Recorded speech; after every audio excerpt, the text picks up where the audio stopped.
So I had this vision of a disciple getting stoned.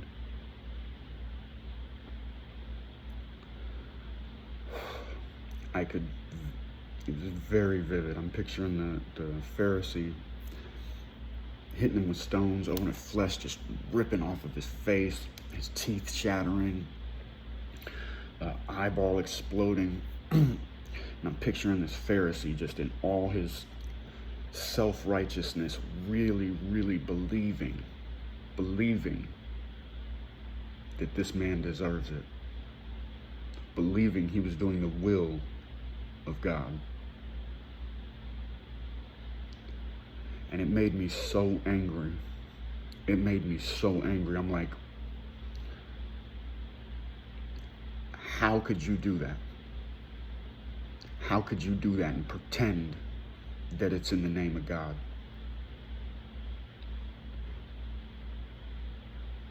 And that's when God spoke to me.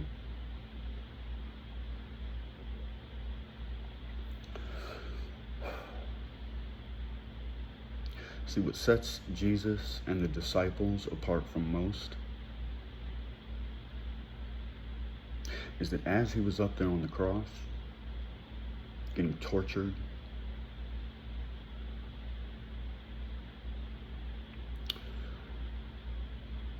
he forgave the people doing it. When that disciple was down there getting stoned, getting his face ripped apart by rocks, he was forgiving the people doing it.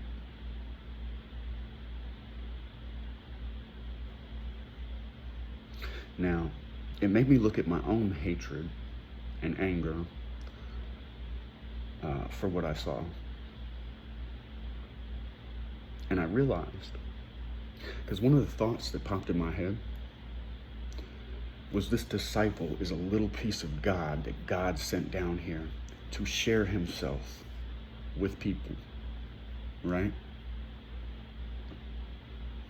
It infuriated me. And here's this dude thinking he's all, doing God's work by brutally murdering this dude. And it hit me, bro. It hit me.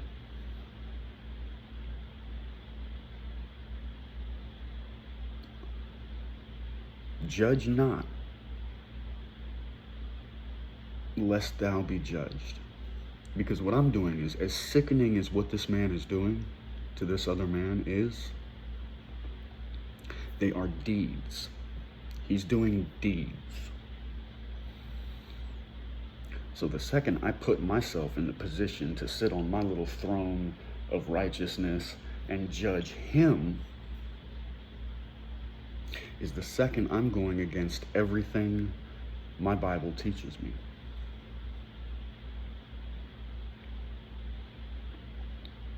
And it's the second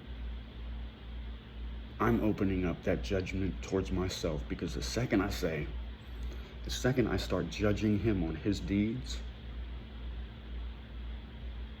is the second God is going to judge me on my deeds. And whether I'm me or whether I'm him, both of our deeds are like filthy rags. Both of them. We are in the same boat. There's no sin above the next.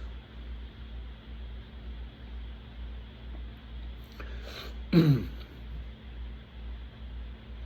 it made me think about gang stalking. I've been gang stalked for a while. When it first started happening, I was enraged. I didn't know how to handle it. I called them every hateful name in the book, none of which I meant. I was just spewing rage at them. And then I realized it's symbolic. If my job as a Christian is to be Christ-like, then it is my job as a Christian to forgive my enemies,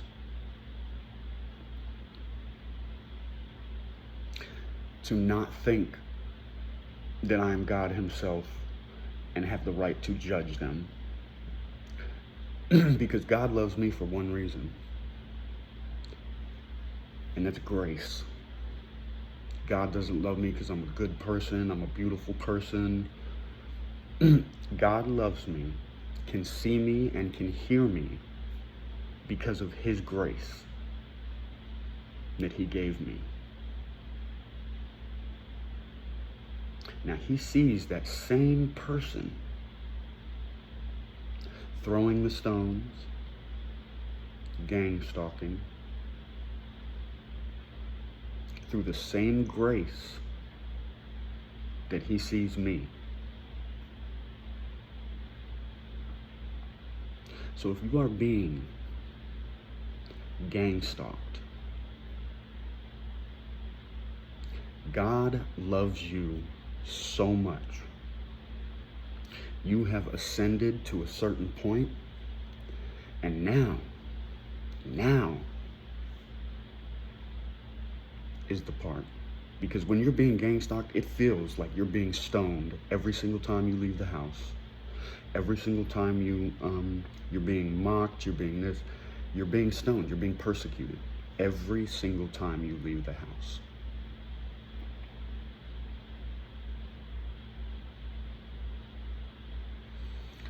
The reason is so you can forgive your enemies. The reason is you can't reach the next level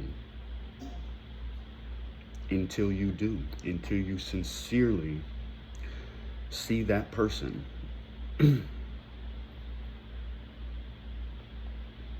as a little piece of God. That little piece of God that I saw in the disciple getting stoned is the same little piece of God in the Pharisee doing the stoning.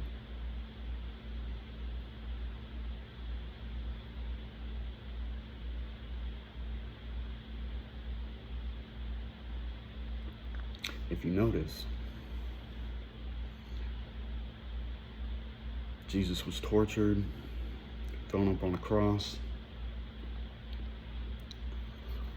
And what did he do? Father, forgive them, for they know not what they do.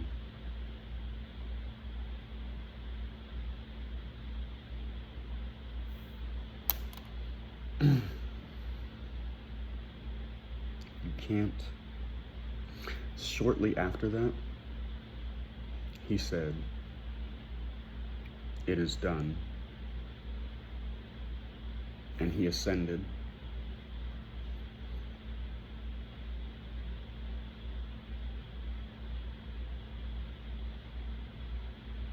God loves you so much. These gang stalkers are here to bring you to that final point where you are able to forgive your enemies. It is one of the hardest things you will ever do. It is one of the hardest things you could ever do.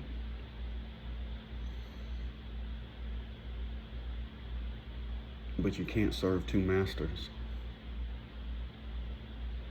You cannot serve the God of everlasting love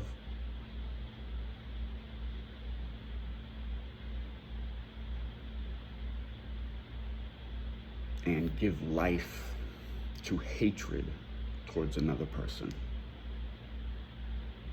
Those are two different masters. You cannot serve both. You cannot serve both.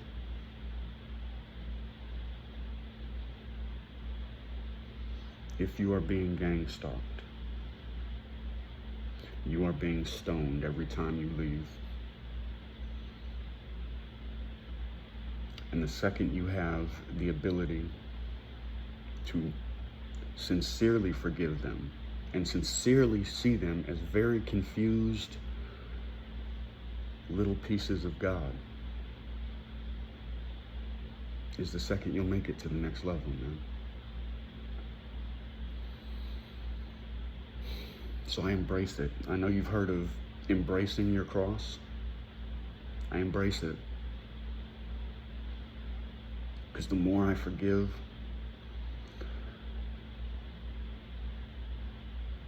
the more he fills me. The less power that master of anger and hatred and whatever you want to call it.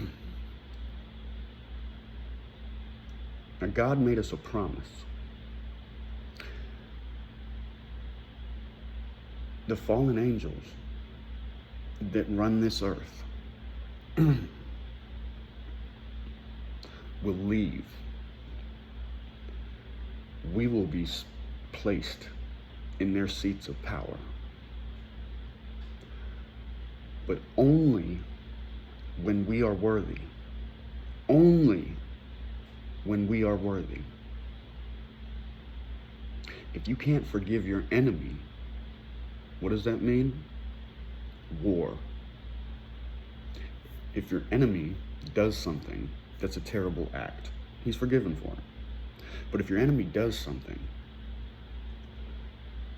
you hate him, and then you react, that's war.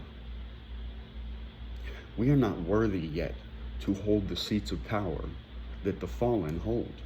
I'm sorry to say it, you guys can sit there and demonize them and call them this, this, and that.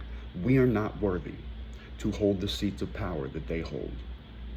Because they don't have emotions, maybe they do, I don't know, but they're not emotional beings hating this and doing like we do, serving whatever emotion might be flowing through us at the time, right? The second, imagine if the entire world forgave each other for everything and did it immediately. There wouldn't be war. There wouldn't be violence. There wouldn't be all this other, just all these things, man. But it is our destiny as people to reach this point. It is our destiny to reclaim the thrones of this world. We just have to prove to him that we can be clear vessels of him, unfiltered. So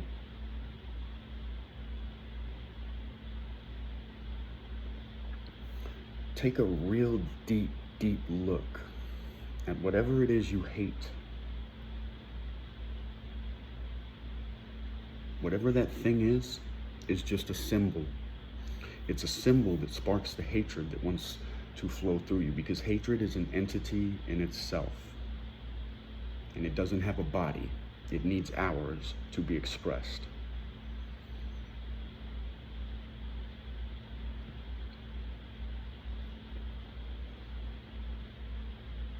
So if you've seen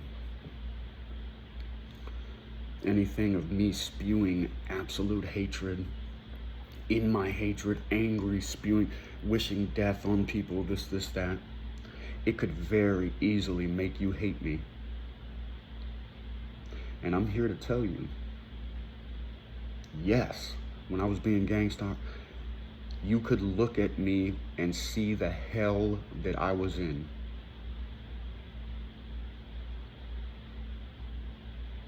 Very recently, I found the ability to forgive.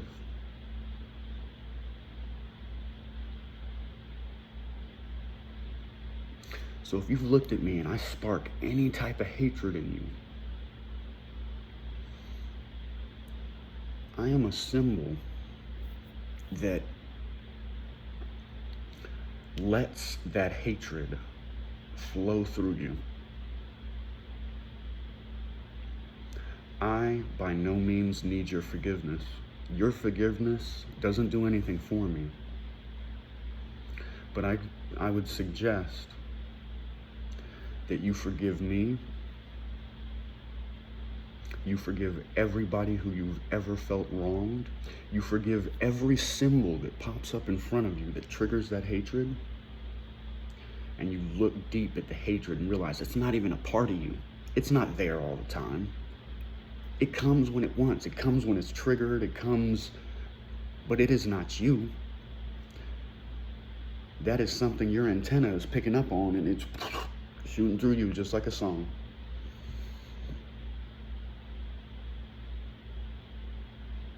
You can't serve two masters. Serve the everlasting love that is at the core of every single thing you see before you, everything. Anyway, it's my lesson for today.